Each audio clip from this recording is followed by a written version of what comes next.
বাংলাদেশের মধু যাচ্ছে বিশ্বের বাঘা বাঘা 4টি দেশে। এই অসম্ভব কেবল সম্ভব হয়েছে চাকরি ছেড়ে উদ্যোক্তা হওয়ার স্বপ্নে। একদিন যে ছিল কর্মচারী সেই নিজের ছেলে সহ 30 থেকে 35 জন মানুষের তৈরি করেছেন কর্মসংস্থান। আমি আমার আব্বুর এই খামারে সকল কাজ করি। পড়ালেখার পাশাপাশি আমরা 5টা ফ্রেন্ড আছি, খামারে কাজ করি। একসময় অন্যের অধীনস্থ কর্মচারী ছিলেন কুষ্টিয়ার মিরপুরের গেটপাড়া এলাকার বাসিন্দা মামুন। নিজেকে দাসত্ব থেকে মুক্তি করতে ও অন্যের কর্মসংস্থান তৈরি করতে একসময় ছেড়ে দেন চাকরি। 2600 টাকায় মাত্র 4টি মৌবাক্স নিয়ে শুরু করেন মধু সংগ্রহের কাজ। এক সময় একটা এনজিওতে চাকরি করতাম, তো সেটা বাদ দিয়ে আমি চিন্তা করলাম যে আমি এমন একটা কাজ করব যাতে আমি অন্য সবার কর্মসংস্থান সৃষ্টি করতে পারি। আমি 1997 সালে 2600 টাকা নিয়ে আমার পথ চলা 4টা মৌবাক্স নিয়ে। কয়েক বছর এই খাঁটি মধু বিক্রিতে মামুনের সুনাম ছড়িয়ে পড়ে। খ্যাতীয় সুনামে নামের আগে মধু যোগ হয়ে মধু মামুন নামে পরিচিতি ছড়িয়ে পড়ে তার। 2017 সাল থেকে অস্ট্রেলিয়া, স্পেন, কোরিয়াতে মধু রপ্তানি শুরু করেন মামুন। বর্তমানে মামুনের মৌবক্স হয়েছে প্রায় 450। রয়েছে একটি বড় খামার, সেই সাথে তৈরি করতে পেরেছেন 30 থেকে 35 জনের কর্মসংস্থান। মৌবক্স এখন 450 আছে। আমার আর একটা বড় খামার আছে, ছেলে এবং মেয়েরা উভয় কাজ করছে, যাদের কর্মসংস্থান অন্য কেউ দেয় না। সেই রকম অসহায় পরিবারকেই আমার এখানে কাজে রেখেছি। প্রতি সপ্তাহে 3 মনের বেশি মধু সংগ্রহ করেন মামুন, যার প্রতি কেজির দাম 600 থেকে 1500 টাকা। চোখের সামনে খাঁটি মধু পাওয়া যাচ্ছে, আর সেই মধু কিনতে পেরে খুশি এলাকাবাসী। আমি প্রত্যেক বছরেই সরিষা ফুলের মধু এখান থেকে সংগ্রহ করি এবং অত্যন্ত ভেজাল মুক্ত মধু পাওয়া যায় এখানে।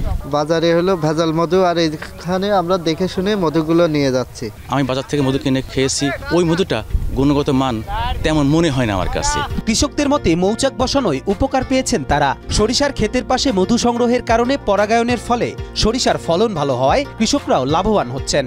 কিন্তু মামুনের ভাষ্যমতে কৃষি অফিস থেকে ঠিকমতো বীজ না পাওয়ায় দিন দিন সরিষার আবাদ ছেড়ে বিষাক্ত তামাক চাষে ঝুঁকছেন চাষিরা। সরিষা বনেছি আমি 2 বিঘে, জমির কোনো ক্ষতি হয় না, সরিষার কোনো ক্ষতি না, আর উন্নতি হয়। আমার জমির মধ্যে মৌমাছির চাক বসেছে, আমি 5 বিঘে শস্য বুনেছি। মৌমাছি বসলে শস্যের দিকে আমার দিকে একটু উপকার। এই মাঠের থেকে আমি গত বছর 400-500 কেজি করে মধু হারভেস্ট করেছি। এখন মধু এই মাঠে হবে মাত্র 100 কেজি।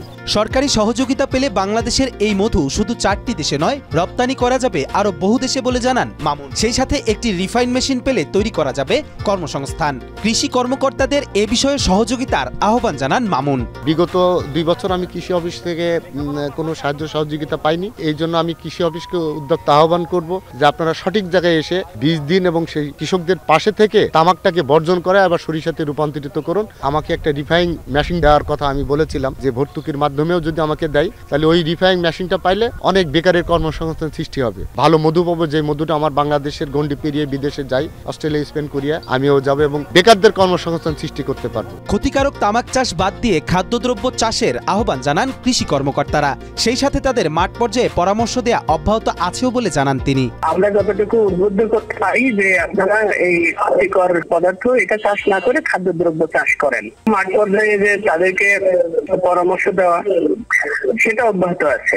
সরিষা গতবারের চেয়ে ওই মাঠটাতে কম হয়েছে, এটা ঠিক। মামুনের মতো এভাবেই সফল উদ্যোক্তাকে দেখে আরো অনেক উদ্যোক্তা তৈরি হোক, এমনটাই প্রত্যাশা এলাকাবাসীর।